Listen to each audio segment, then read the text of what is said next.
اے لطیفہ عرض کیا ہے۔ امیر سنت لکھتے ہیں کہ آبائی گاؤں کتیانہ گجرات کا ایک واقعہ کسی نے سنایا تھا کہ وہاں ایک غوث پاک کا دیوانہ رہا کرتا تھا، جو کہ 11ویں شریف نہایتی اہتمام سے مناتا تھا۔ ایک خاص بات اس میں یہ بھی تھی کہ وہ سیدوں کی بے حد تعظیم کرتا، ننھے منھے سیدزادوں پر شفقت کا یہ حال تھا کہ انہیں اٹھا اٹھا کر پھرتا اور انہیں شیرینی وغیرہ خرید کر پیش کرتا۔ اس دیوانے کا انتقال ہو گیا، میت پر چادر ڈالی ہوئی تھی، سوگوار جب آئے تھے، اچانک چادر ہٹا کر وہ غوث پاک کا دیوانہ اٹھ بیٹھا، غوث پاک کا دیوانہ اٹھ بیٹھا۔ کہانی لوگ گھبرا کر بھاگ کھڑے ہوئے۔ اس نے پکار کر کہا ڈرو مت، سنو تو صحیح۔ لوگ جب قریب آئے، واہ، لوگ جب قریب آئے تو کہنے لگا بات دراصل یہ ہے کہ ابھی ابھی میرے 11ویں والے آقا، پیروں کے پیر، پیر دستگیر، روشن ضمیر، قطب ربانی، محبوب سبحانی، غوث سمدانی، قندیل نورانی، شہباز لا مکانی، پیران پیر شیخ ابو محمد عبد القادر جیلانی قدس سرہ نورانی تشریف لائے تھے۔ سبحان اللہ۔ انہوں نے مجھے ٹھوکر لگائی اور فرمایا ہمارا مرید ہو کر بغیر توبہ کیے مر گیا؟ کیا فرمایا؟ ہمارا مرید ہو کر بغیر توبہ کیے مر گیا؟ اٹھ اور توبہ کر لے۔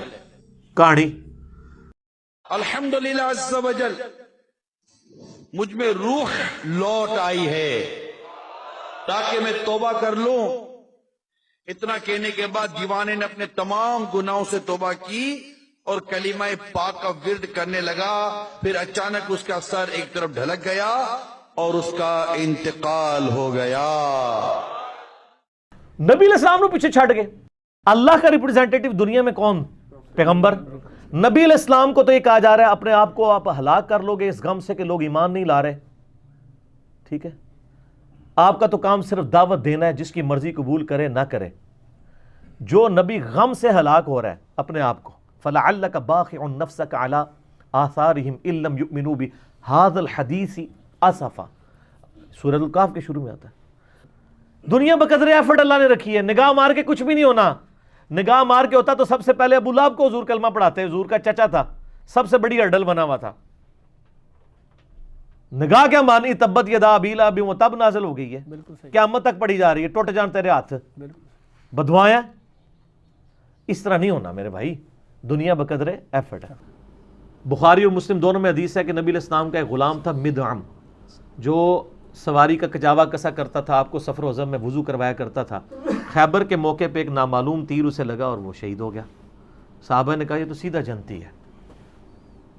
بالکل ٹھیک کہا، یہی گمان کرنا چاہیے تھا۔ اس سے بڑی کوئی سعادت ہو سکتی ہے کہ نبی علیہ السلام کی اتنی آپ کو یعنی قرب نصیب ہو۔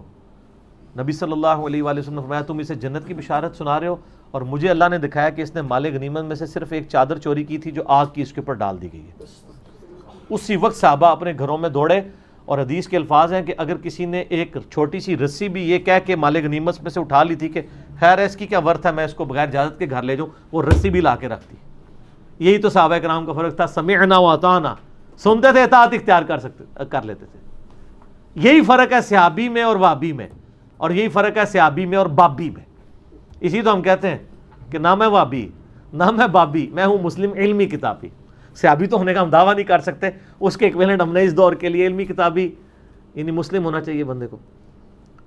تو ان لوگوں کا معاملات کہاں؟ وہ صحیح بخاری میں ایک اور حدیث ہے، عثمان بن مظعون ایک بوڑھے صحابی تھے، ابو الاعلیٰ کہتی ہیں کہ وہ میں ان کی خدمت کیا کرتی تھی، وہ فوت ہو گئے۔ نبی علیہ السلام جب آئے تو میں نے کہا کہ اے عثمان، اللہ کے ہاں تو تیرے لیے جنت ہے۔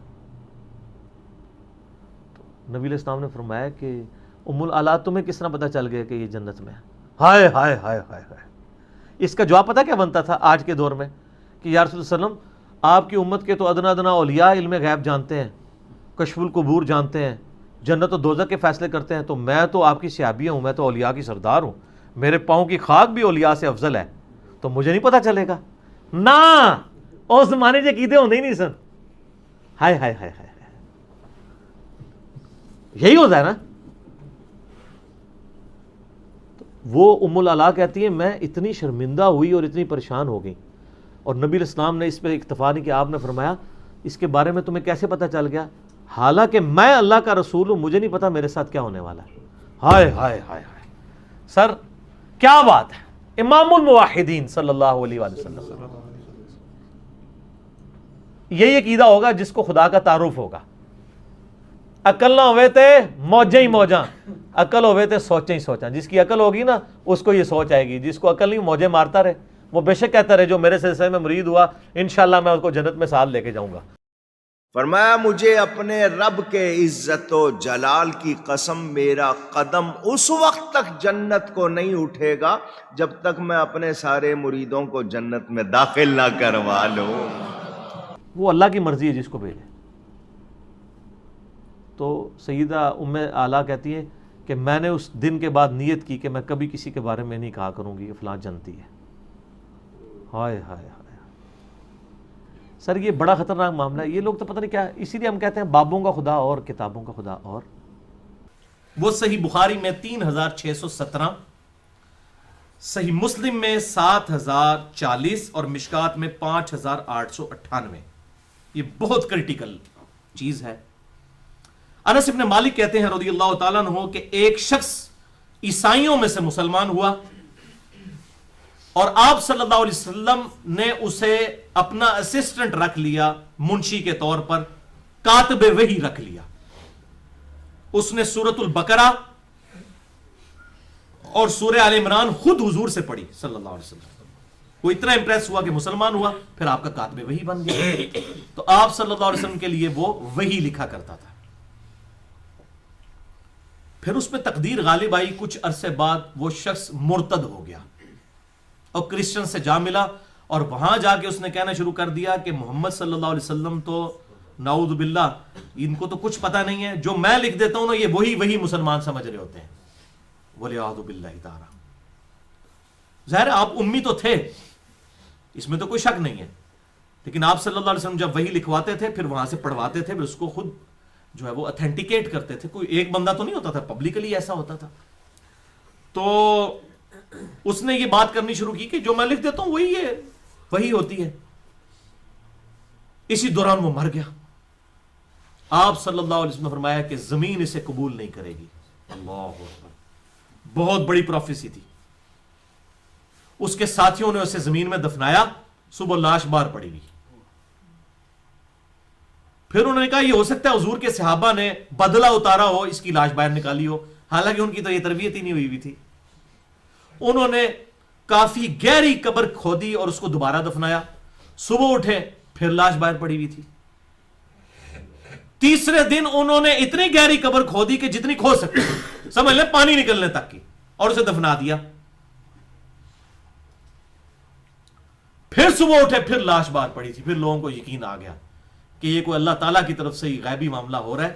آپ صلی اللہ علیہ وسلم نے جو فرمایا تھا نا زمین اسے قبول نہیں کرے گی, ظاہر ہے آپ صلی اللہ علیہ وسلم کی نبوت کو اس نے چیلنج کر دیا نا. کاتب وحی تھا, کوئی عام کاتب وحی بھی نہیں جس نے سورہ البقرہ اور سورہ آل عمران آپ صلی اللہ علیہ وسلم نے خود پڑھی ہوئی تھی. تو وہ مرتد ہو گیا. کہ بھائیو یہ بڑا ڈر جانے کا مقام ہے. ہمیں اللہ تعالیٰ سے دعا کرنی چاہیے. اللہ تعالیٰ بڑا بے پرواہ ہے.